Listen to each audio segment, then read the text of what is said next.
Hello everyone, this is Shiv, your physics mentor. Welcome to Let's Study India, the ultimate learning platform.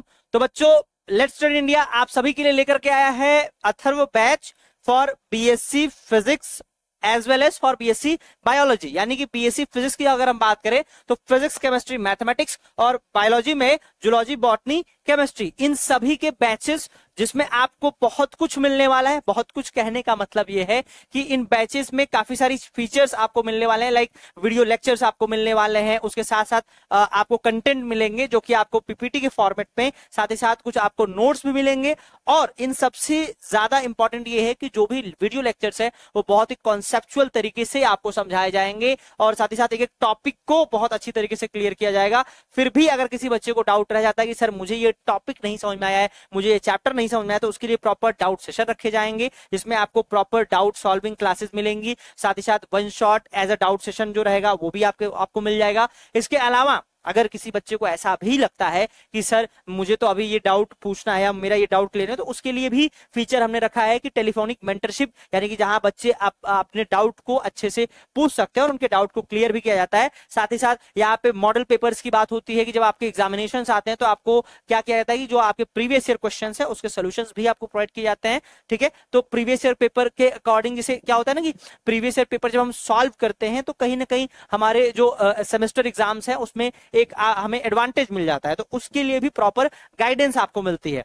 और ये सारी चीजें, ये सारी सुविधाएं आपको बहुत ही कम प्राइस पे, जो कि आप समझ लीजिए कि प्राइस कितना है 1499। इसमें अगर आप कुछ जीएसटी ऐड करेंगे तो कुछ 1500 के आसपास जाएगा, उससे 1500 कुछ रुपए ही जाएंगे, उससे ज्यादा प्राइस नहीं जाएगा। जबकि आप अगर नॉर्मली बीएससी की फीस देखेंगे तो बहुत हाई प्राइस होता है। But on student demand let's study India provide कर रहा है विथ मिनिमम फीस में बेटर क्वालिटी ऑफ एजुकेशन। और ये सारी चीजें देखिए, जो भी बैचेस हैं वो लाइव हैं, मतलब चाहे बीएससी फर्स्ट सेमेस्टर है, चाहे बीएससी थर्ड सेमेस्टर है, सारे बैचेस लाइव हैं। और आप इन बैचेस में एनरोल करके अपने बीएससी के पढ़ाई को बहुत ही सही तरीके से, सिस्टमैटिक तरीके से आगे कर सकते हो। क्योंकि एक बार बीएससी की पढ़ाई अगर अनसिस्टमैटिक रह गई तो जो बच्चा फोकस कर रहा है कि सर हमें रिसर्च करना था, सर हम रिसर्च करना चाह रहे थे, सर हम जैम देना चाह रहे थे, सर हम गेट देना चाह रहे थे, तो फिर वो नहीं हो पाता है ना। तो उसके लिए सबसे इंपॉर्टेंट क्या है? उसके लिए सबसे इंपॉर्टेंट है कि बीएससी की पढ़ाई सिस्टमैटिक होनी चाहिए। बीएससी की पढ़ाई जितनी सिस्टमैटिक होगी उतनी ही आपको क्वालिटी मिलेगी, उतना ही आपको कॉन्सेप्ट मिलेगा कि आप एमएससी में या फिर एमएससी किसी अच्छी यूनिवर्सिटी से कर रहे हो या एमएससी किसी आईआईटी से कर रहे हो, तो वो चीजें, वो कॉन्सेप्ट आप क्लियर कर पाओगे। तो उस बिहाफ पे भी ये चीजें बहुत जरूरी है। तो चलिए, ये हो गया आपको बैच के बारे में जानकारी। शुरू करते हैं अपने टॉपिक को। तो आज का हमारा जो पॉइंट ऑफ डिस्कशन रहने वाला है, जो आज हम टॉपिक डिस्कस करने वाले, उस पे हम फोकस करते हैं। इंटरफेरेंस। फर्स्ट लेक्चर में हमने ये स्टडी किया कि भाई ऑप्टिक्स में ब्रांच, ऑप्टिक्स की ब्रांच क्या क्या है, उसमें क्या क्या मेन चीजें हम डील करते हैं। फिर उसमें रे ऑप्टिक्स, ठीक है, वेव ऑप्टिक्स, क्वांटम ऑप्टिक्स, और उसके बाद और भी जो चीजें हमारे पास है, लाइक इंटरफेरेंस को डिस्कस करना, डायफ्रैक्शन को, पोलराइजेशन को, ये सब फिनोमिनास क्या क्या हैं और कैसे हमें इनको आगे डिस्कस करना है, इन सब चीजों के बारे में हमने फर्स्ट लेक्चर में डिस्कस किया था। अब हम आगे आज चलते हैं और दूसरे लेक्चर में हम देखते हैं। आज हम स्टडी करने वाले हैं इंटरफेरेंस, और यहां से आपका यूनिट 1 जो इस कोर्स का है वो स्टार्ट हो रहा है। ठीक है, तो इंटरफेरेंस क्या होता है बेसिकली आज हम ये सीखेंगे कि इंटरफेरेंस क्या है, और इंटरफेरेंस फ्रिंजेस, उसमें ब्राइट और डार्क की जो कंडीशंस होती हैं, वो सारी चीजों को आज हम देखने वाले हैं। ठीक है, तो पहले हम ये समझ लेते हैं कि भाई इंटरफेरेंस क्या है। तो देखिए, इंटरफेरेंस का मतलब अगर मैथमेटिकली हम समझें या फिजिकली अगर हम समझने की कोशिश करें, तो जैसे हमारे पास अगर एक वेव है, सपोज एक वेव y1 एक वेव है, एक दूसरा वेव y2 है, और दोनों एक ही टाइम पे एक ही जगह से अगर वो ओरिजिनेट हो रही हैं और किसी टाइम पे, या सपोज कि एक टाइम t1 पे दूसरा टाइम t2 पे प्रोपेगेट कर रहे हैं सेम डायरेक्शन में, तो किसी इंस्टेंट ऑफ टाइम पे अगर वो दोनों किसी पॉइंट पे मिलते हैं, तो जब वो कंबाइन करेंगे, कंबाइन करके अपने एनर्जीज को रीडिस्ट्रीब्यूट करें, और रीडिस्ट्रीब्यूट भी इस तरह से करें कि कुछ पॉइंट पे मैक्सिमम इंटेंसिटी ऑफ लाइट मिले और कुछ पॉइंट पे मिनिमम इंटेंसिटी ऑफ लाइट मिले, तो इस तरह के फिनोमेना को हम क्या कहते हैं? इंटरफेरेंस कहते हैं। यानी कि वहां पे एनर्जी का क्या हो गया? रीडिस्ट्रीब्यूशन हो गया। जैसे कहने का मतलब ये है कि सपोज करिए कि मैंने एक 100 वाट का बल्ब जलाया, ठीक है, तो उससे कुछ इंटेंसिटी निकल रही होगी। अब कुछ इंस्टेंट ऑफ टाइम के बाद मैंने एक और 100 वाट का दूसरा बल्ब जला दिया, या 50 वाट का एक बल्ब जलाया। अब किसी कुछ डिस्टेंस पे मैंने एक स्क्रीन को लगा दिया। अब उस स्क्रीन को लगाने से जब मैं उस स्क्रीन पे देखूंगा तो उस 100 वाट और उस 50 वाट के बल्ब से कुछ प्लेसेस पे मुझे ब्राइट स्पॉट मिलेगा और कुछ प्लेसेस पे मुझे डार्क स्पॉट मिलेगा। तो ये जो फिनोमेना आ रहा है, कुछ प्लेसेस पे ज्यादा ब्राइटर चीजें मिल रही, कुछ प्लेसेस पे उससे डिम मिल रही है या उस ब्राइट के तुलना में हल्का सा कम ब्राइट मिल रहा है, तो इसी फिनोमेना को हम क्या कह रहे हैं, इंटरफेरेंस ऑफ लाइट। ठीक है, देखिएगा यहाँ पे when two waves of same frequency travel in the same direction have a constant phase difference। अभी phase difference क्या होता है इसको हम आगे डिस्कस करेंगे कि phase difference क्या होता है और path difference क्या होता है। ठीक है, तो अगर हमारे पास कोई दो वेव हैं जो कि जिनकी फ्रीक्वेंसी क्या है, कुछ टर्म्स आपको यहाँ पे याद रखने हैं भाई। हमारे पास दो वेव है जिनकी फ्रीक्वेंसी क्या है, सेम है, यानी कि have same frequency travel in, और वो क्या है, सेम डायरेक्शन में ट्रेवल करें। दो वेव जिनकी फ्रीक्वेंसी सेम हो और सेम डायरेक्शन में ट्रेवल कर रहे हैं and have constant phase difference या जीरो फेज डिफरेंस भी आप कह सकते हो विद ईच अदर, एक दूसरे से जो फेज डिफरेंस है। अभी फेज डिफरेंस और पाथ डिफरेंस को थोड़ा सा आप ऐसे समझ लीजिए कि जैसे एक वेव ओरिजिनेट हुई है, जैसे एक वेव यहां से हमारी चली है, अभी इसी चीज को हम डिटेल में पढ़ने वाले हैं।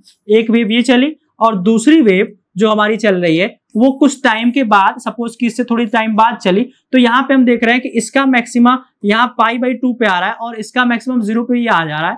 इट मींस कि इस वेव और इस वेव में कुछ एंगल का डिफरेंस आ रहा है टाइम के साथ, उसी को हम बोलते हैं फेज डिफरेंस। ठीक है, यानी कि यहाँ पे π/2 का फेज डिफरेंस आ रहा है। तो ऐसे ही अगर हमारे पास कोई दो वेव है जिनकी फ्रीक्वेंसी सेम है, सेम डायरेक्शन में मूव कर रहे हैं और उनके पास एक कांस्टेंट फेज डिफरेंस है, ठीक है, जो रिजल्टेंट इंटेंसिटी होगी। रिजल्टेंट इंटेंसिटी का मतलब है कि अगर ये दोनों वेव आगे चल के कहीं मिलती हैं किसी पॉइंट पे, तो उस पॉइंट पे जो रिजल्टेंट इंटेंसिटी होगी किसकी, इन वेव्स की, वो यूनिफॉर्मली डिस्ट्रीब्यूटेड उनका नहीं होता। ऐसा नहीं कि सब जगह इंटेंसिटी बराबर होगी, ऐसा नहीं होगा, बल्कि कुछ नॉन यूनिफॉर्म डिस्ट्रीब्यूशन होगा। नॉन यूनिफॉर्म का मतलब यह है कि कई ऐसे पॉइंट्स होंगे जहां पे इंटेंसिटी मैक्सिमम मिलेगी और कई ऐसे पॉइंट्स होंगे जहां इंटेंसिटी मिनिमम मिलेगी। जैसे देखिएगा, due to superposition of two waves is called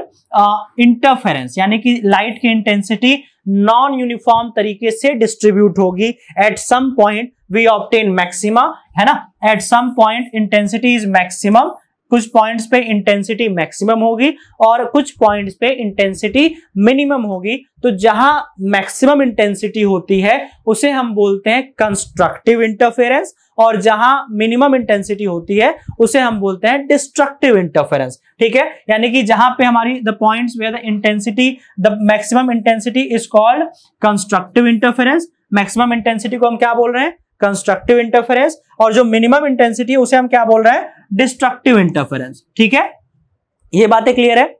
यानी कि हमने यहां पे ये समझा, अगर हमारे पास कोई दो वेव्स हैं, ठीक है, आप इसको ऐसे भी समझिए, वेट, जैसे हम मान लेते हैं, यहां पे हम समझते हैं थोड़ी देर के लिए, पहले हम इंटरफेरेंस समझते हैं, फिर फेज डिफरेंस को समझेंगे, फेज डिफरेंस पाथ डिफरेंस को ना। पहले समझिए, जैसे मेरे पास एक वेव ये, सपोज ये y1 एक फर्स्ट वेव है, ठीक है, ये चल रही है, और एक दूसरा वेव हम मान लेते हैं, इसी के करस्पॉन्डिंग एक दूसरे वेव को हम मानते हैं जो किसी टाइम पे ओरिजिनेट होता है, ठीक है, स्ट्रेट लाइन में, और ये सपोज ये 0 है, यहाँ पे π/2 आ जाएगा, सॉरी ये पाई आपका है, ये जो हिस्सा होगा यहाँ पे ये π/2 और यहाँ पे 2π। ठीक, अब एक और वेव मैं यहाँ पे मान रहा हूं, सपोज कि दूसरी वेव हमारी यहां से है जो सेम प्लेस से तो स्टार्ट हो रही है, यानी कि प्लेस सेम है, यानी कि बल्ब जो हमने दोनों लगाए हैं वो दोनों बल्ब एक ही जगह पे लगे हुए हैं, बस एक हमारा जो है वो 100 वाट है, एक थोड़ा सा कम वाट का है। सपोज कि, या मैंने दूसरा भी क्या कर दिया, 100 वाट का लगाया, लेकिन एक को मैंने कुछ जिस टाइम पे जलाया उसे कुछ टाइम बाद दूसरे को जलाया, तो सपोज कि जो दूसरे का वेव ट्रेवल करेगा वो कुछ क्या इस प्रकार से ट्रेवल करेगा। मान लीजिए कि वो ऐसे हो जाए हमारा, ठीक, ये ठीक है। तो अब हम ये देख रहे हैं कि इसका मैक्सिमम π/2 पे आ रहा था, और π/2 पे यहाँ पे ये π/2 इसका होगा और इधर कहीं पाई होगा, ठीक है, तो π/2 पे इसका मिनिमा आ जा रहा है, यानी कि हम ये कह सकते हैं कि टाइम, ये वेव जिस टाइम पे चली उसके कुछ देर बाद अगर ये वेव चली है तो इट मींस कि इन दोनों वेव के बीच में डिफरेंस कितने का आ रहा है, इतने का डिफरेंस आ रहा है। देखिएगा ये जो इतनी वेव है π/2 का डिफरेंस आ रहा है, ठीक। तो ये जो π/2 का डिफरेंस है इसे हम कह रहे हैं फेज डिफरेंस, ठीक है, ये हो गया हमारा फेज डिफरेंस। अब इंटरफेरेंस की जो यहां बात हो रही है कि किसी इंस्टेंट ऑफ टाइम पे, किसी पॉइंट पे सपोज कि अगर ये दोनों इंटरफेयर करती हैं तो इंटरफेरेंस करने से अगर इनका एक सुपरपोजिशन मैं करता हूं, ठीक है, ये दोनों आपस में सुपरपोज करें तो उससे जो रिजल्टेंट हमारा वेव बनेगा वो कुछ इस प्रकार से होगा, यानी कि इंटेंसिटी जो होगी इनकी, एम्पलीट्यूड जो होगा वो कुछ एड अप हो जाएगा, ठीक है। सपोज एम्पलीट्यूड ऐड हो गया, अगर मैं मान लेता हूं कि इसका जो एम्पलीट्यूड है वो b है और इसका जो एम्पलीट्यूड है वो a है, तो अब इसका एम्पलीट्यूड क्या हो जाएगा, a प्लस b, ठीक है। तो इस तरह से यानी कि हमारे कुछ पॉइंट्स पे मैक्सिमम इंटेंसिटी और कुछ पॉइंट्स पे मिनिमम इंटेंसिटी हमको ऑब्जर्व होती है, जहां पे जैसे इसका क्रेस्ट अगर इसके क्रेस्ट से टकराता है, मतलब सुपरपोज करता है, और इसका ट्रफ इसके ट्रफ से सुपरपोज करता है, तो उस पॉइंट पे हमें जो इंटेंसिटी मिलेगी वो हमारी इंटेंसिटी मैक्सिमम होगी। आप इस चीज को थोड़ा सा ऐसे भी रियलाइज करें, अगर फिजिकल मैं इंटरप्रिटेशन करूं तो मान लीजिए कि हमारी एक वेव है, थोड़ा सा डायग्राम वाइज ये है, ठीक है, ये पहला वेव है और मैं इसका एम्पलीट्यूड a मान ले रहा हूं, ठीक है। एक और वेव है, अभी एग्जांपल से आप एकदम क्लियर हो जाएंगे। इधर आपका टाइम एक्सेस है ये वाला, ठीक है, इधर एम्पलीट्यूड है, ठीक। एक दूसरी वेव है जो लगभग इसी टाइमलाइन में चल रही है। अब मैंने कह दिया कि भाई मान लीजिए कि दोनों वेव साथ साथ चली हैं, ठीक है, एम्पलीट्यूड का फर्क है, सपोज दोनों में किसका फर्क है, एम्पलीट्यूड का। अब इसका एम्पलीट्यूड थोड़ा सा कम, ठीक, ये मान लीजिए b है, ये b है। तो अगर किसी पॉइंट पे किसी प्लेस पे अगर ये मैं मान लेता हूं कि ये यहां जाकर के दोनों मिलती हैं, इनका सुपरपोजिशन होता है, तो उस केस में क्या होगा, अगर इनका क्रेस्ट और ट्रफ आपस में मिल जाए तो देखिएगा क्या बनेगा। तो जो हमारी रिजल्टेंट वेव होगी उसकी इंटेंसिटी क्या होगी, बढ़ जाएगी, कुछ पॉइंट्स पे बढ़ जाएगी और कुछ पॉइंट्स पे कम हो जाएगी, ठीक है। तो ये जो ऐसा हो रहा है, कुछ पॉइंट्स पे बढ़ जाना और कुछ पॉइंट्स पे कम हो जाना, ठीक है, इस प्रकार से। सपोज ये जो यहाँ पे इंटेंसिटी जो एम्पलीट्यूड आएगा वो होगा आपका a प्लस b। तो यहाँ पे क्या हम देख रहे हैं कि ऐड हो गई, ठीक। तो ऐसे ही यहाँ पे भी वही चीज होगी, यानी कि अगर एक वेव थी और एक दूसरी वेव थी, अगर एक वेव का क्रेस्ट दूसरे वेव के क्रेस्ट से मिल जाए और एक उसी वेव का ट्रफ दूसरे वेव के ट्रफ से मिल जाए, तो उस केस में जो इंटरफेरेंस होगा उसको हम बोलेंगे कंस्ट्रक्टिव इंटरफेरेंस। क्या होगा, कंस्ट्रक्टिव इंटरफेरेंस। लेकिन ऐसा हो कि जैसे हमारे पास यहाँ पे दो वेव है, ठीक है, सपोज कि एक वेव ऐसे चला है, ठीक है, और उसी केस में दूसरा वेव हमारा ऐसे चला है, ठीक। तो अब इसका क्रेस्ट देख रहे हैं हम यहाँ पे और इसका यहाँ पे ट्रफ मिल रहा है सेम टाइम पे, तो जो यहाँ पे इंटेंसिटी बनेगी, जो वहां पे इंटरफेरेंस होगा वो हमारा डिस्ट्रक्टिव इंटरफेरेंस होगा, ठीक है। इंटरफेरेंस तो होगा यानी कि दोनों किसी पॉइंट ऑफ टाइम पे किसी प्लेस पे कंबाइन तो होंगी, लेकिन जो इंटरफेरेंस का पैटर्न होगा, जो फ्रिंज बनेगा, इस केस में हमारा क्या ऑब्जर्व होगा, यहाँ पे हम डार्क ऑब्जर्व करेंगे।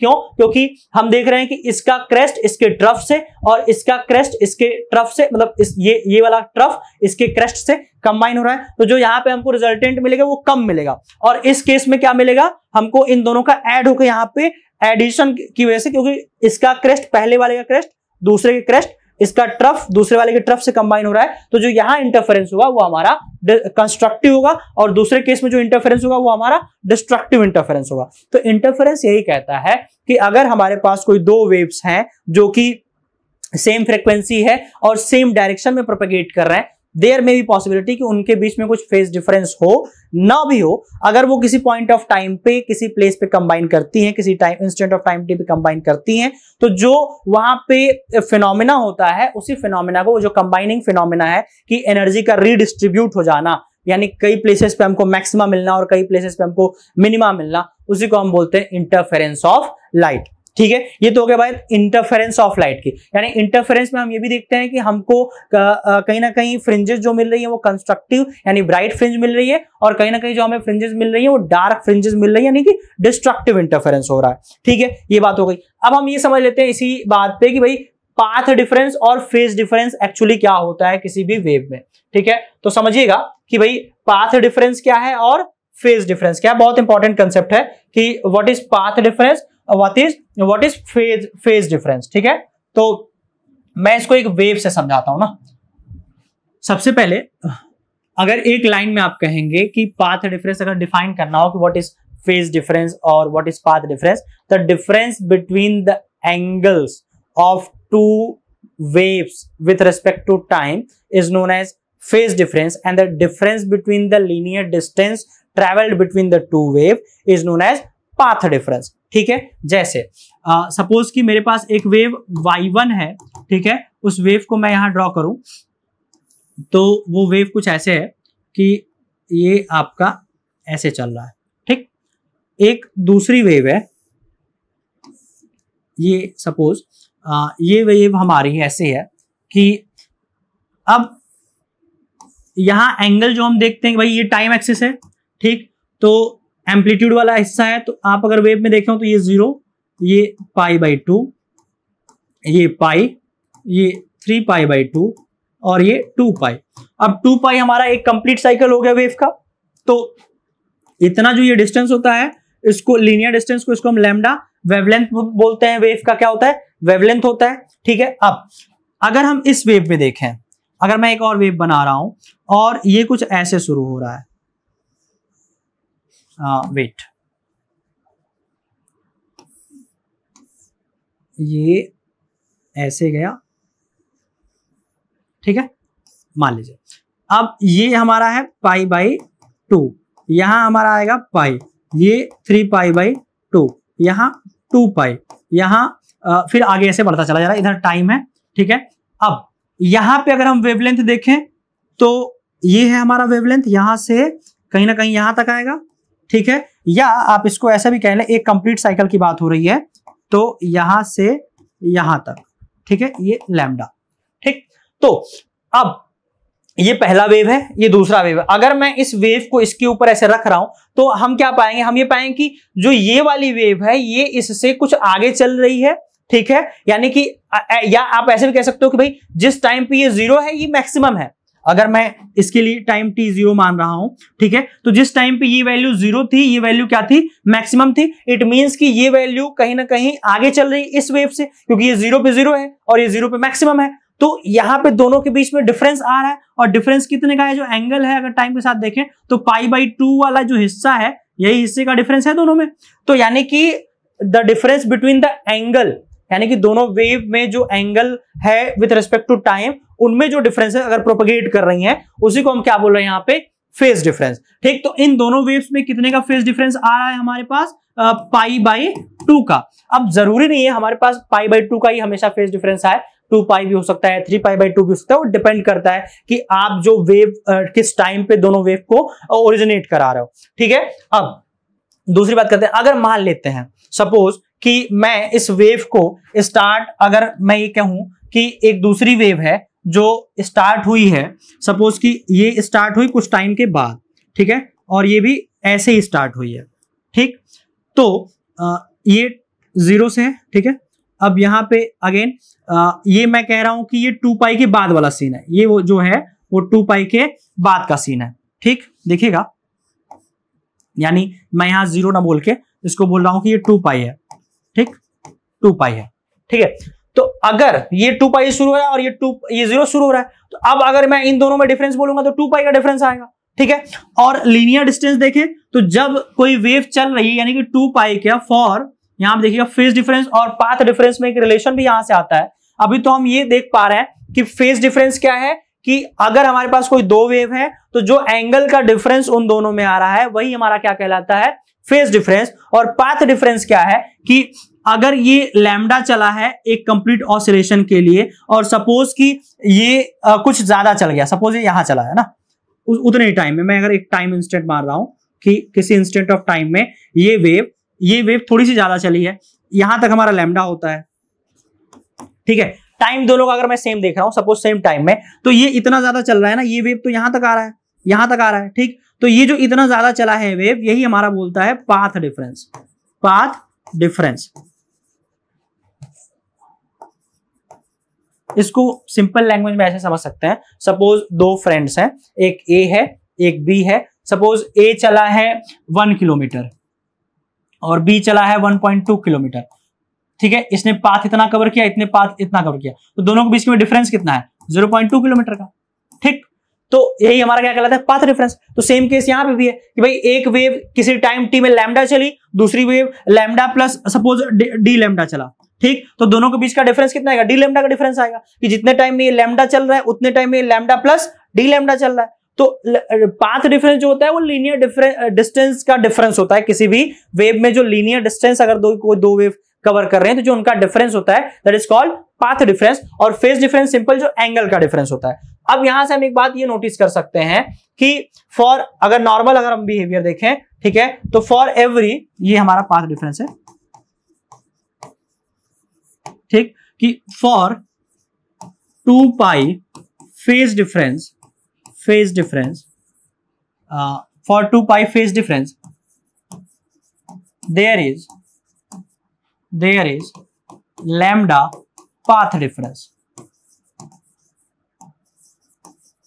ठीक। मतलब कि अगर किसी वेव में हमारे पास अगर लैम्डा का पाथ डिफरेंस है, इट मींस कि वहां पे 2 पाई का फेज डिफरेंस है। कैसे भाई, अब सिंपल सी बात है, यहां से कोई वेव चल रहा है, अगर एंगल से आप देख रहे हैं तो 2 पाई कब आएगा, जब ये एक कंप्लीट साइकिल करके यहां तक आ जाएगा। तो ये तो हो गया फेज डिफरेंस 2 पाई का। तो जब फेज डिफरेंस 2 पाई का क्रिएट हो रहा है तो करस्पॉन्डिंग वो एक वेवलेंथ भी तो चल रहा है, यानी कि वो लैम्डा चल रहा है। तो जब भी हम कहेंगे कि 2 पाई का फेज डिफरेंस आ रहा है, इट मींस कि लैम्डा का पाथ डिफरेंस आ रहा है। तो अगर हम ये कहें कि किसी वेव में if a wave has x path difference, then corresponding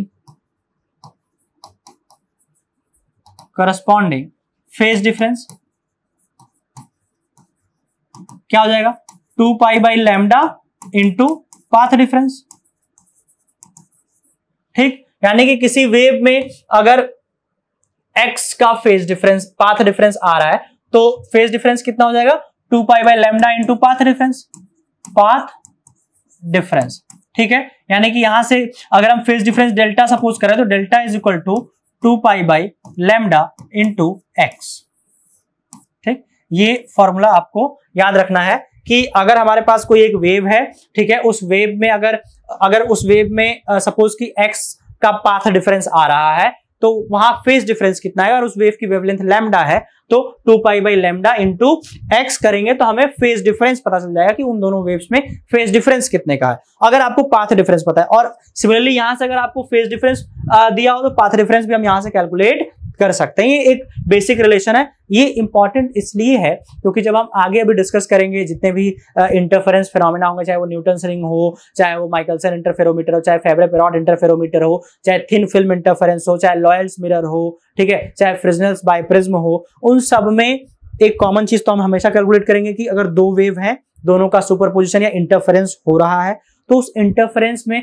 path difference कितना आ रहा है, ठीक है, वो कैलकुलेट करेंगे। तो करस्पॉन्डिंग फेज डिफरेंस कितना आएगा वो कैलकुलेट हो जाएगा। और अगर हमको फेज डिफरेंस पता है तो फिर हम ये बता पाएंगे कि ब्राइट और डार्क फ्रिंज बनने की कंडीशन क्या होगी। क्योंकि देखिए अल्टीमेटली जब हम डिस्कस कर रहे हैं कि भाई ब्राइट फ्रिंज बन रहा है या डार्क फ्रिंज बन रहा है, तो ब्राइट फ्रिंज या डार्क फ्रिंज बनने का जो मेन मोटिव हमारा है कि हम वो कंडीशन जानना चाहते हैं कि किस किस कंडीशन पे ब्राइट बनेगा, किस किस कंडीशन पे डार्क बनेगा, ठीक है। तो ये हो गई बात phase difference and path difference की। आगे चलते हैं, अब हम समझते हैं कि भाई कितने तरह के हमारे जो इंटरफेरेंस हो रहे हैं वो इंटरफेरेंस कितने वे में होता है। तो जो टाइप्स ऑफ इंटरफेरेंस में पहला जो हमको स्टडी करना है वो है डिवीजन ऑफ वेव फ्रंट के बेसिस पे, कि जब भाई इंटरफेरेंस क्या होगी, जब हम अगर हमारे पास वेव है तो वेव फ्रंट, यानी कि जैसे हमने वेव फ्रंट डिस्कस किया था, स्फेरिकल वेव फ्रंट है या सिलिंड्रिकल वेव फ्रंट है या प्लेन वेव फ्रंट है, जब वो वेव फ्रंट डिवाइड हो करके यानी कि दो वेव्स चली, उन दोनों का वेव फ्रंट आपस में इस तरह से सुपर इंपोज हुआ, इस तरह से मिक्स हुआ कि वहां पे हमको कुछ मैक्सिमा और कुछ मिनिमा मिल रहा है, तो इस उसके बेसिस पे जो हमको पढ़ना है वो है आपका पहला Young's double slit experiment, Fresnel's biprism, Fresnel's double mirror और लोयर्स सिंगल मिरर। ठीक है, ये है आपका division on the basis of wavefront. यानी कि ये आप ऐसे समझ सकते हैं, जैसे यंग्स डबल स्लिट का एक्सपेरिमेंट अगर हम देखें, एक से आप समझेंगे तो ज्यादा क्लियर होगा। सपोज हमारे पास एक सोर्स है, ठीक, हालांकि मैं इसको नेक्स्ट लेक्चर में हम डिस्कस करने वाले हैं, फिर भी थोड़ा सा आप समझ लीजिए। ये वेव फ्रंट निकल रही है, इससे पूरा होगा, मैं बस जस्ट फॉरवर्ड डायरेक्शन का बना रहा हूं। ठीक, ये हमने यहाँ पे एक स्लिट लगा दिया। ठीक है, अब ये वेव फ्रंट आगे ऐसे बढ़ेगी। ठीक है, ये वेव फ्रंट आगे ऐसे टकराएगी। ठीक है, तो यहाँ पे फिर कुछ हिस्सा वेव फ्रंट का यहाँ जाएगा। तो अब ये एक सेकेंडरी सोर्स, ये वेव फ्रंट इस तरह से एज अ सोर्स काम करेगी, ये वाली वेव फ्रंट क्या करेगी, एक सोर्स की तरह काम करेगी, तो ये आगे ऐसे बढ़ेगी। अगेन ये वाली जो हमारी पास वेव, ये भी एक सोर्स की तरह काम करेगा और ये भी वेव फ्रंट बनाएगा। ठीक है, तो ऐसे वेव फ्रंट्स बनती जाएंगी हमारे पास। ठीक है, ऐसे तमाम वेव फ्रंट्स बनेंगे, ये बनेगा ना। ठीक, ये ऐसे बनता चला जा रहा है। ठीक है, ये हो गया। तो अब होगा ये कि जब हमारे पास ये दोनों वेव फ्रंट्स ऐसे बन रही हैं, ठीक है, तो यहाँ पे अगर हम स्क्रीन लगाएं, ठीक है, ये स्क्रीन हमारे पास है, तो ये दोनों वेव फ्रंट्स आपस में एक दूसरे को इस तरह से डिवाइड करेंगे, इस तरह से एडजस्ट करेंगी कि कुछ पॉइंट्स पे हमको यहाँ पे मैक्सिमा मिलेगा, यानी कुछ पॉइंट्स पे हमें ब्राइट मिल रहा है, फिर डार्क, फिर ब्राइट, फिर डार्क, यानी कि ये हिस्सा आपको दिख रहा है, ब्राइट दिख रहा है।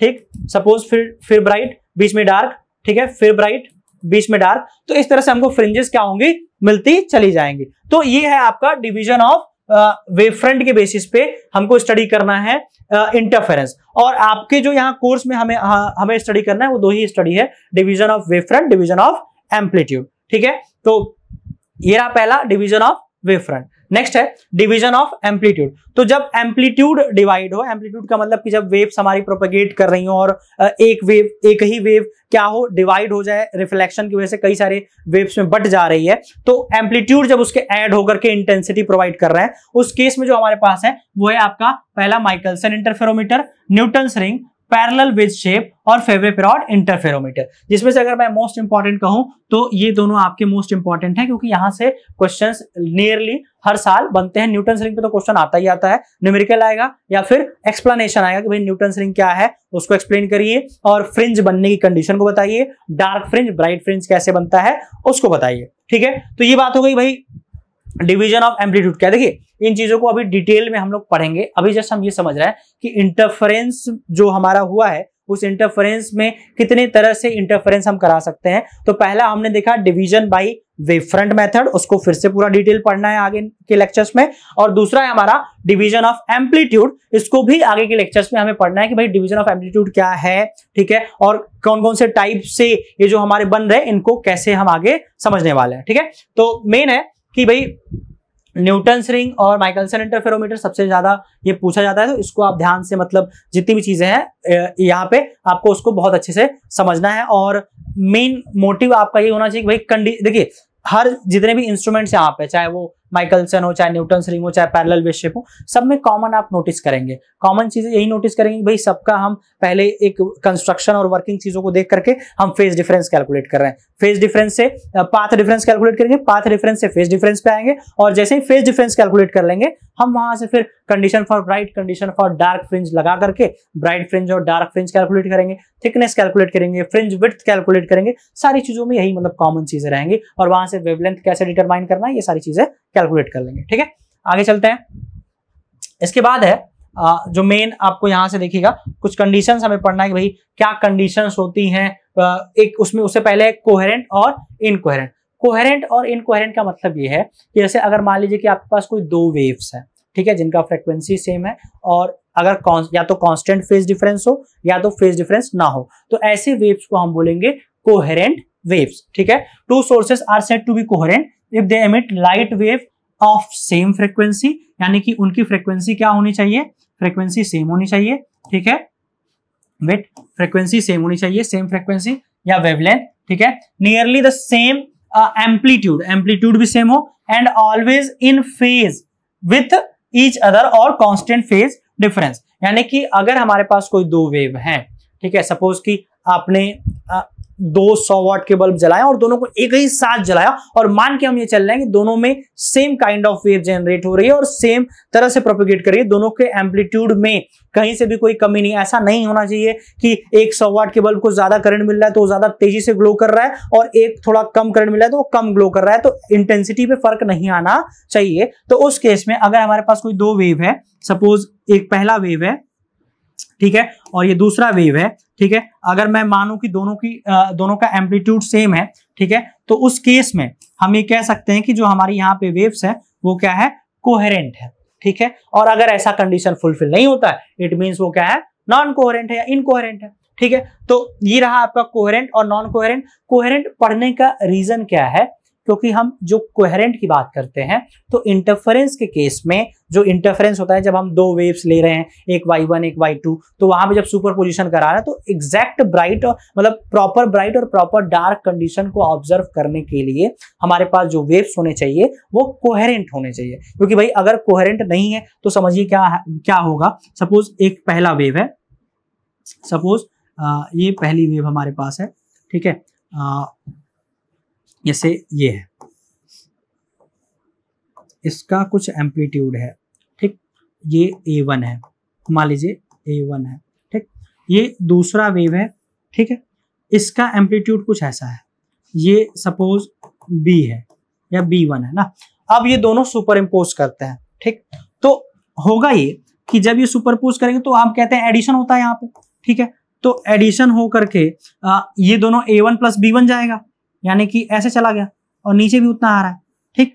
तो जो जब सुपर इम्पोजिशन हो रहा है यानी क्रेस्ट और ट्रफ से मान लीजिए मिलता है जहां पे, वहां तो आपको क्या होगा, ब्राइट का कंडीशन आएगा, ब्राइट, ठीक है। लेकिन जहां क्रेस्ट और ट्रफ नहीं मिल रहा है, मतलब क्रेस्ट ट्रफ से मिल जा रहा है, ठीक है, और ट्रफ क्रेस्ट से मिल जा रहा है, उस केस में क्या होगा, उस केस में रिजल्टेंट 0 तो नहीं आएगा। या मैं ऐसे कहूं, अगर ये वेव हमारी ऐसी हो, ठीक, तो अगर मैं इन दोनों का सुपरपोजिशन कराऊं तो भाई ये B है, ये क्या है, ये B है, ठीक है, ये B1 है, ठीक। तो जब ये दोनों सुपरपोज करेंगे तो ये ऐसा हो जाएगा ना, A1 माइनस B1, क्योंकि इसका डायरेक्शन ऑपोजिट है, ठीक। तो वेव हमारी कुछ ऐसी मिल जाएगी। तो उस केस में भी आपको इंटेंसिटी कुछ ना कुछ मिलेगी, मतलब वो प्रॉपर डार्क नहीं मिलेगा। तो इस कंडीशन को अवॉइड करने के लिए भाई हमें प्रॉपर ब्राइट और प्रॉपर डार्क चीजें मिले, हम क्या करते हैं, हम वेव्स कोहेरेंट लेकर के चलते हैं और इंटरफेरेंस फिनोमेना को हम इन जनरल कोहेरेंट वेव से डिस्कस करने की कोशिश करते हैं। अगर आपका क्वेश्चन ये है कि सर क्या नॉन कोहेरेंट में हम नहीं कर सकते क्या, तो आप कर सकते हैं, बट वहां पे जो ब्राइट और डार्क बनेंगे वो प्रॉपर ब्राइट और प्रॉपर डार्क आपको ऑब्जर्व नहीं होंगे, ठीक है। तो जैसे नॉन कोहेरेंट क्या है, the light source are said to be incoherent if there is a no definite phase relation between the waves emitted by the source, ठीक है, that is the phase difference between them varies with time, यानी कि जो phase difference है वो time के साथ क्या कर जा रहा है, वेरी कर जा रहा है, ठीक है। तो ऐसी वेव्स को हम क्या बोलेंगे, नॉन कोहेरेंट वेव्स, ठीक है। आगे चलते हैं। इसके बाद है, ये बहुत इंपॉर्टेंट है, आपको जस्ट रिमेंबर करना है कि क्या क्या कंडीशंस है इंटरफेरेंस को ऑब्टेन करने के लिए। मतलब अगर हमें इंटरफेरेंस ऑब्टेन करना है, इंटरफेरेंस फ्रिंजेस बनानी है, तो वो कौन कौन से मेजर कंडीशंस हैं जो फॉलो अप होने चाहिए। तो पहला कंडीशन है, कंडीशन टू ऑब्टेन सस्टेन्ड और continuous interference of light wave can be categorize as following. तो पहला है आपका कंडीशन फॉर सस्टेन्ड इंटरफेरेंस, दूसरा है condition for observation of fringes, और तीसरा है condition for good contrast between maxima and minima. ये तीन मेजर कंडीशन है किस चीज के लिए, इंटरफेरेंस को ऑब्टेन करने के लिए। जैसे पहले कंडीशन की हम अगर बात करें कि भाई कंडीशन फॉर सस्टेन्ड इंटरफेरेंस क्या है, यानी कि हमारा जो इंटरफेरेंस फ्रिंज बन रहा है वो सस्टेन्ड रहे, वो प्रॉपर इंटरफेरेंस वहां पे बने। उसके लिए पहली कंडीशन ये है कि जो दोनों सोर्सेज हैं, हमेशा याद रखिएगा, the two sources of light should continuous emit wave, यानी कि ऐसा ना हो कि जैसे आपने, ऐसे होता है ना कभी कभी हमने दो लाइट जलाया है, एक लाइट कुछ टाइम के बाद हल्का सा लपलपाना होता है, इसको डिम यानी कि थोड़ा बुझ रहा है फिर जल रहा है, बुझ रहा है जल रहा है, यानी कि वहां कंटिन्यूटी नहीं है। तो अगर ऐसा होगा तो आपका जो इंटरफेरेंस है वो सस्टेन्ड नहीं रहेगा। दूसरा केस है कि the two set of wave trains, यानी कि जो दोनों वेव्स हैं उनके बीच में एक प्रॉपर फेज डिफरेंस या एक कांस्टेंट फेज डिफरेंस होना चाहिए। और तीसरा है कि जो इंटरफेरिंग वेव है उनका जो स्टेट ऑफ पोलराइजेशन है वो सेम स्टेट ऑफ पोलराइजेशन हो। ऐसा ना हो कि एक का पोलराइजेशन इस स्टेट में है, ठीक है, एक इस स्टेट में पोलराइज है, दूसरा इस स्टेट में पोलराइज है। अगर इस केस में ऐसा होता है तो वहां पे फिर इंटरफेरेंस सस्टेन्ड नहीं होगा। तो जो दो कंडीशन फॉर सस्टेन्ड इंटरफेरेंस है वो आप देख लीजिए। पहला देखिए, अगर इसको नॉर्मल वे में कहेंगे कि कंडीशन फॉर सस्टेन्ड इंटरफेरेंस क्या है, तो सिंपल सी बात है यार कि जो हमारा वेव है वो जो भी वेव्स है वो हमारी कोहेरेंट होनी चाहिए। अगर वो कोहेरेंट होंगी, फ्रीक्वेंसी सेम होगा, फेज डिफरेंस कांस्टेंट होगा या जीरो फेज डिफरेंस होगा, तो वहां पे वो कंडीशन सेटिस्फाई हो जाएगी। और जो स्टेट ऑफ पोलराइजेशन है वो भी क्या हो जाएगा, सेम हो जाएगा। तो कंडीशन फॉर सस्टेन्ड इंटरफेरेंस के लिए हम क्या कह रहे हैं कि हमारी वेव्स कैसी होनी चाहिए, कोहेरेंट वेव होनी चाहिए, ठीक है। अगला है condition for observation of fringes. तो अगर हमको फ्रिंजेस प्रॉपरली ऑब्जर्व करना है तो उस केस के लिए क्या होना चाहिए कि जो दोनों सोर्सेज हैं, कोहेरेंट सोर्सेज हैं, वो एक लाइन में होने चाहिए, प्रॉपर एक सिमेट्रिकल लाइन में। जैसे कहने का मतलब ये है कि अगर मैंने एक ये सोर्स लिया तो ठीक ठीक उसी के नीचे यहाँ पे एक सोर्स हो। ऐसा ना हो कि एक सोर्स यहाँ है, दूसरा सोर्स यहाँ है, तो फिर वहां पे आप प्रॉपर ऑब्जर्व फ्रिंजेस को नहीं कर पाएंगे, ठीक है। नहीं तो क्या होगा, वही चीज है कि भाई वहां पाथ डिफरेंस क्रिएट हो जाएगा ना, एक प्रॉपर पाथ डिफरेंस आएगा और उसके वजह से जो फ्रिंजेस हैं वो फ्रिंजेस हमारी क्या हो जाएंगी, डिस्टर्ब हो जाएंगे, ठीक है। यहाँ पे ना कि भाई interference bands are very close to each other, तो आप मैक्सिमा और मिनिमा को प्रॉपर डिस्टिंग्विश नहीं कर पाएंगे, ठीक है। अगला है कि the distance between source and screen should be reasonable. ऐसा नहीं होना चाहिए कि भाई जो सोर्स है और जहां स्क्रीन आप ऑब्टेन कर रहे हो बहुत ज्यादा डिस्टेंस हो गया तो इंटेंसिटी का वहां फर्क आ जाएगा, ठीक है। तो उस चीज को आप क्या करेंगे, अवॉइड करेंगे। तीसरा है कि बैकग्राउंड को हमें क्या करना है, डार्क करना है, क्योंकि अगर बैकग्राउंड डार्क नहीं, सपोज वहां से लाइट आ रही है तो जो आपके स्क्रीन पे, ठीक है, जो भी चीजें हैं वो प्रॉपरली ऑब्जर्व नहीं होंगे, यानी कि बैंड्स जो इंटरफेरेंस फ्रिंजेस है उसको हम प्रॉपर ऑब्जर्व नहीं कर पाएंगे, ठीक है। नेक्स्ट है, अगला देखिए, condition for good contrast between maxima and minima, यानी कि जो हम मैक्सिमा और मिनिमा ऑब्जर्व कर रहे हैं वो मैक्सिमा और मिनिमा हमको प्रॉपर ऑब्जर्व हो, उसके लिए क्या कंडीशन है कि जो वही फिर कोहेरेंट वाली बात आ जाएगी कि वेव्स हमारी क्या होनी चाहिए, कोहेरेंट होनी चाहिए। कोहेरेंट सोर्सेस का हम यूज करें, ठीक है। मोनोक्रोमेटिक होनी चाहिए, ऐसा नहीं कि उनमें जो सोर्स है वो कई रेंज ऑफ वेवलेंथ को एमिट कर रहा है, नहीं, अप्रोक्सीमेटली वो सिंगल वेवलेंथ को एमिट करे, तो ज्यादा हमको जो ब्राइट और डार्क की चीजें हैं वो प्रॉपर तरीके से ऑब्जर्व हो पाएंगे। तो ये मेन 3 कंडीशन हमने स्टडी किया, कंडीशन फॉर ऑब्जर्विंग इंटरफेरेंस, ठीक है। अब हम जो देखिए मेन हमारा यहाँ पे है कि भाई condition for observing good interference हमने स्टडी कर लिया। अब यहाँ पे एक हमारे पास प्रॉब्लम है कि अगर हमारे पास कोई 2 वेव्स हैं, ठीक है, एक वेव y1 मान लेते हैं, एक वेव y2 मान लेते हैं, तो अगर वो सुपरपोज करती हैं, इंटरफियर करती हैं, तो क्या कंडीशन होगा, कौन कौन से ऐसे कंडीशन बनेंगे जब हम कहेंगे इंटेंसिटी मैक्सिमम हो जाए, और क्या कंडीशन होगा कि जब हम कहेंगे इंटेंसिटी मिनिमम हो जाए। यानी हम यहाँ पे डिटरमाइन करने वाले हैं condition for maxima and condition for minima, ठीक है। देखिएगा, लेट अस कंसीडर फिगर में, यहां जैसे देखिए, यहां पे हम पाथ रेफरेंस कैसे कहते हैं कि सपोज एक वेव यहां से चली है S1 सोर्स से, एक वेव यहां से चली S2 सोर्स से। ये जो S1 S2 है यहां पे, ये हमारा एक सोर्स है, ये भी एक सोर्स है, ठीक है। तो इन दोनों के बीच में जो पाथ डिफरेंस क्रिएट हो रहा है वो इतना का क्रिएट हो रहा है, यानी कि इसके बाद से तो दोनों वेव साथ साथ चली, उसके पहले ये जो इतना डिस्टेंस आप देख रहे हैं यही क्या है, आपका पाथ डिफरेंस है, ठीक है। और इसे करस्पॉन्डिंग फिर हम क्या कैलकुलेट कर लेंगे, फेज डिफरेंस कैलकुलेट कर लेंगे, ठीक। तो अभी हम अपने डेरिवेशन पे आते हैं और हम डिराइव करते हैं कंडीशन की जो रिजल्टेंट इंटेंसिटी होगी सुपरपोजिशन ऑफ वेव्स की वो कितनी होगी, ठीक है। तो देखिएगा, let us consider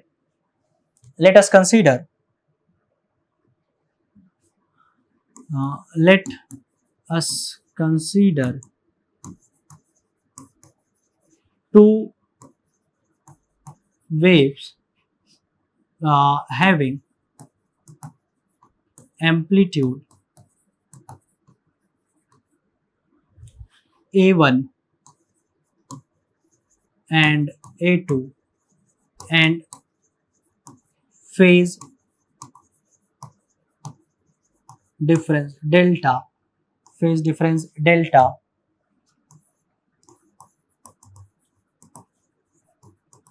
originating from S1 and S2. Suppose at any instant of time at point P, they combine, then by using principle of superposition,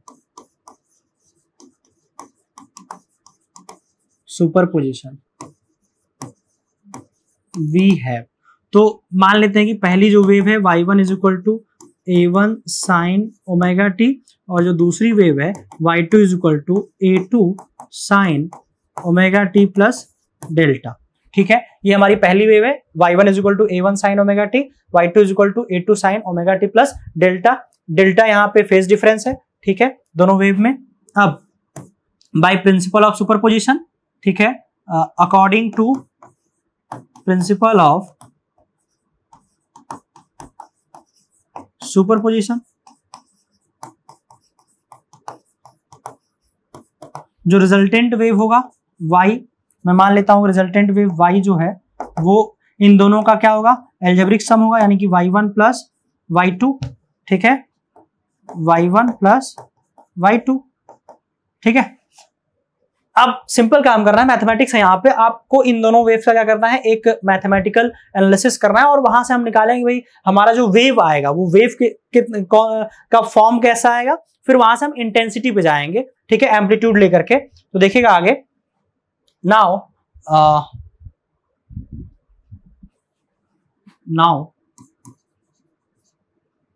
y is equal to क्या हो जाएगा, y1 की वैल्यू रख लेते हैं a1 sine omega T plus y2 की value रख लेते हैं a2 sine omega T plus delta. ठीक, तो y1 रख लिया और y2 रख लिया।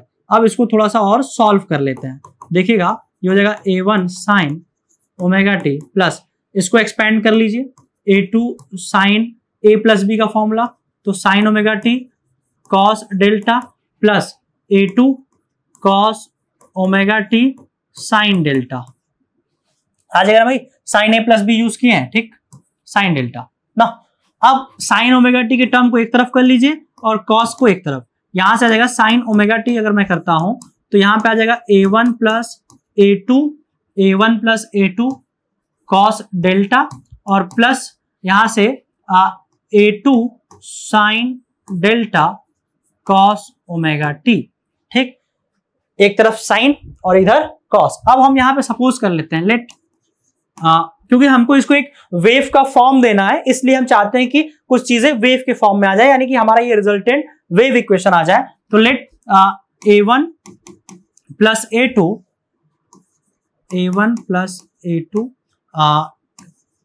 Cos delta is equal to a cos theta, और यहां से a2 sine delta equals to a sine theta. इसको कर लीजिए इक्वेशन 1, ठीक है, और इन दोनों को कर लीजिए equation 2, where a and theta are constant. ये हमने अपने से मान लिया कि भाई इस टर्म को हम ये लिखना चाह रहे हैं और इस टर्म को हम ये लिख रहे हैं, ताकि वो फॉर्म बने, हमारा वेव का फॉर्म आए। ठीक है, तो यहां से y, ये y होगा यहाँ पे, सॉरी ये y होगा, y1 नहीं होगा, क्योंकि हम रिजल्टेंट लिख रहे हैं। तो y इज इक्वल टू, ठीक है, y इज इक्वल टू, ये आपका हो गया sign omega T a cos theta plus इधर से हो गया cos omega T a sine theta. ठीक, तो यहां से देखिएगा a अगर कॉमन ले लें तो ये हो गया sign omega T cos theta plus cos omega T sine theta. ठीक, या इसको अगर हम और एक्सपेंड करें तो a sine omega T plus theta, a sine omega T plus theta. तो अल्टीमेटली ये भी एक वेव के फॉर्म में आ गया, एक वेव इक्वेशन का रूप ले लिया इसने, ठीक है। इसको कर लीजिए इक्वेशन 3, ठीक। तो इक्वेशन 3 भी क्या है, एक वेव इक्वेशन दिख रहा है कि y equal to a sine omega t plus theta, जहां पे a क्या है, उस रिजल्टेंट वेव का एम्पलीट्यूड है, कौन सा, जो y1 y2 के कंबाइन से हमारा बना है, ठीक है। अब आगे चलते हैं। तो भाई हमने रिजल्टेंट वेव निकाली, अब a और थीटा की वैल्यू अगर हम निकालना चाहें तो इस इक्वेशन 2 से निकाल सकते हैं। देखिए कैसे, नाउ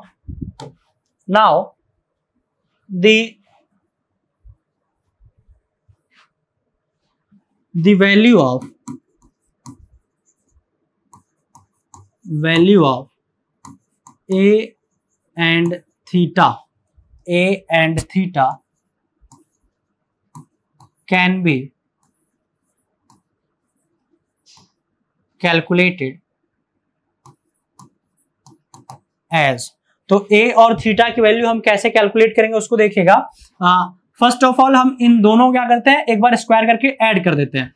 तो इधर हो जाएगा आपका a plus a1 plus a2 cos delta का स्क्वायर, ठीक है, प्लस a2 साइन डेल्टा का स्क्वायर। क्यों कर रहे हैं ऐसा, क्योंकि जब स्क्वायर करके ऐड करेंगे तो इधर cos square theta sine square theta 1 हो जाएगा, a बच जाएगा, और वही हमको अभी a चाहिए, ठीक है। तो इधर क्या हो जाएगा, a square cos square theta plus a square sine square theta, ठीक है।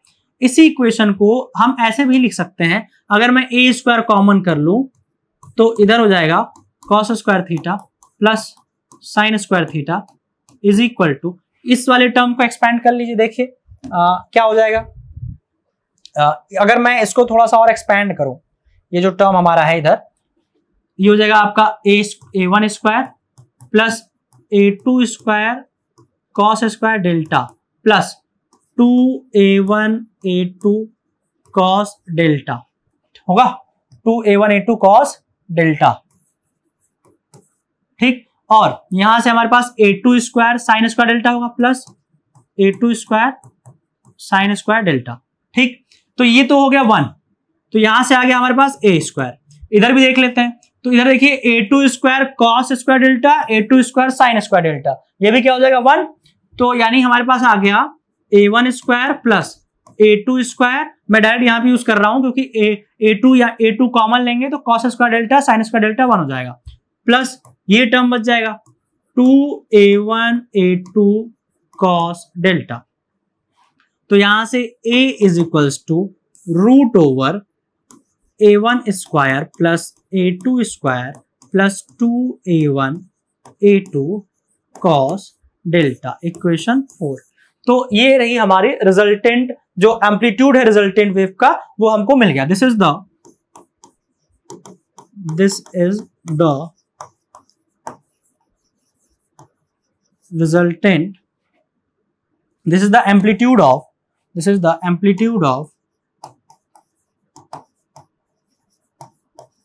resultant wave,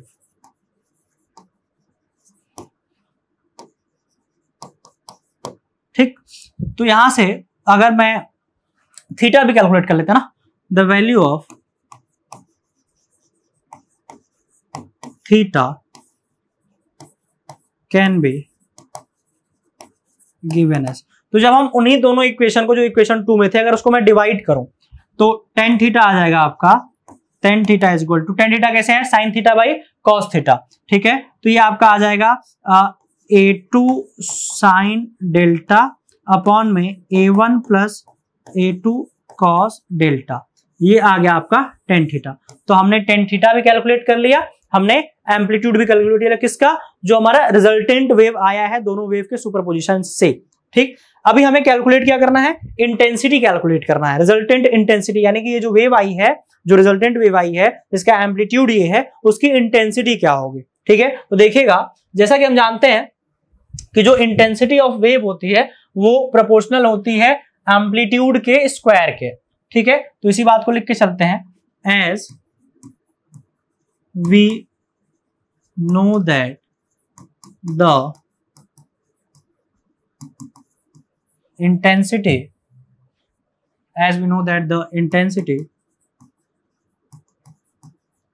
of wave is proportional to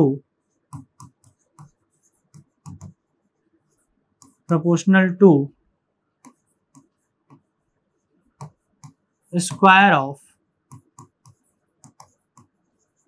amplitude, that is intensity proportional to A का स्क्वायर, या हम कह सकते हैं I is equal to A का square in case when proportionality constant is equals to 1। ठीक है, तो उस कंडीशन को हम लेके चलते हैं यहाँ पे। तो यहां से इंटेंसिटी कितनी हो जाएगी देखिएगा, देयरफॉर फ्रॉम इक्वेशन इसको 4 कर लेते हैं ना, फ्रॉम इक्वेशन 4। ठीक है, from equation 4 we have therefore from equation 4 we have जो रिजल्टेंट इंटेंसिटी आएगी वो होगा a1 square plus a2 square plus 2a1a2 plus 2a1a2 cos delta. ये आपकी रिजल्टेंट इंटेंसिटी आ गई जो हमारी वेव्स दोनों वेव सुपर इम्पोज की, और जो रिजल्टेंट वेव आया उसका रिजल्टेंट इंटेंसिटी इतना आएगा। ठीक है, दिस इज द, यही हमको निकालना था भाई, this is the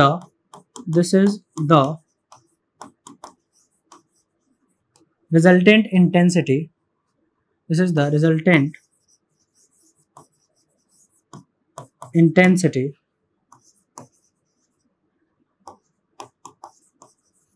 of wave.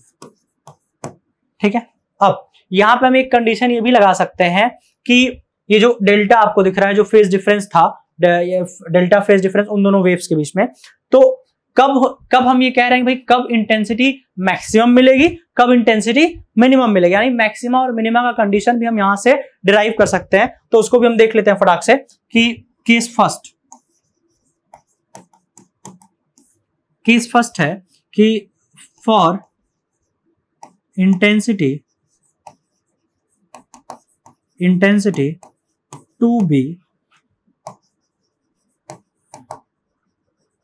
maximum, delta should be equal to 0, 2 pi, 4 pi and so on, यानी कि जो डेल्टा है वो 2 पाई का इंटीग्रल मल्टीपल हो। ठीक है, उस केस में I की वैल्यू कितनी हो जाएगी, therefore I is equals to, यहां से देखा जाए a1 square plus a2 square plus 2a1a2, बाकी ये कोई भी वैल्यूज आप रखेंगे cos 0 1 हो जाएगा 2 पाई 4 पाई पे। ठीक है, तो उस केस में ये हो जाएगा। अब अगर मैं यहां एक और कंडीशन लगा दूं, इसको मैं ऐसे कर सकता हूं, ये हो जाएगा आपका a1 प्लस a2 का होल स्क्वायर, भाई a square plus b square plus 2ab। ठीक, अगर इफ a1 बराबर a2 बराबर a, तो इंटेंसिटी कितनी हो जाएगी 4a स्क्वायर। ठीक, ये हो जाएगा ना, यानी हम यहां से ये देख रहे हैं, कंक्लूजन यहां से क्या आया, कंक्लूजन यहां से ये आया कि अगर हमारे पास कोई दो वेव हैं, जिसमें से पहले वेव का एम्पलीट्यूड अगर a है, दूसरे वेव का भी एम्पलीट्यूड a है, तो जो जब इन दोनों को कंबाइन करेंगे, सुपरपोजिशन करेंगे, तो जो रिजल्टेंट इंटेंसिटी, अगर ऐसे भी आप मान लीजिए कि इसका इंटेंसिटी I1 जो है, पहले वेव का जो इंटेंसिटी I1 है वो a1 स्क्वायर है या a स्क्वायर है, a स्क्वायर, दूसरे वेव की इंटेंसिटी I2 भी a स्क्वायर है, तो जो इन दोनों से रिजल्टेंट इंटेंसिटी I आएगी वो 4a स्क्वायर, यानी कि 4 टाइम्स कहीं ना कहीं क्या हो जाएगी, बढ़ जाएगी। किस केस में, जब रिजल्टेंट हमारा कंस्ट्रक्ट मैक्सिमा के केस में। ठीक है, अब ये तो हो गया हमारा केस मैक्सिमा का। अब मिनिमा का भी कंडीशन हम देख लेते हैं कि मिनिमम इंटेंसिटी कितनी मिलेगी, सेकेंड केस। ठीक है, कि for intensity to be minimum, जिसको हम मिनिमा कहते हैं। ठीक है, तो for the intensity to be minimum,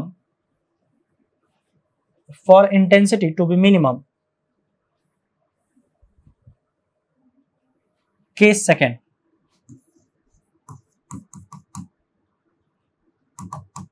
for intensity to be minimum, delta should be equal to pi, 3 pi, 5 pi and so on, यानी कि मिनिमम इंटेंसिटी के लिए डेल्टा कितना होना चाहिए, पाई, 3 पाई, 5 पाई एंड सो ऑन। तो उस केस में देन देयरफॉर तो हमारा इंटेंसिटी क्या हो जाएगा देखिएगा, therefore I is equals to यहां से A1 square plus A2 square minus 2A1 A2। क्यों? क्योंकि कॉस डेल्टा की जो वैल्यू होगी मैक्सिमम इंटेंसिटी वाले केस में वहां -1 हो जाएगी, ठीक है। तो यहां से ये वैल्यू आ गई, इसको हम लिख सकते हैं I is equal to A1 minus A2 का होल स्क्वायर। अगर एक कंडीशन लगाए if A1 equal to A2 equals to A, तो I इक्वल टू 0, यानी कि मिनिमम इंटेंसिटी कितना मिल रहा है हमको, 0, यानी कि वहां पे डार्क का केस आ रहा है।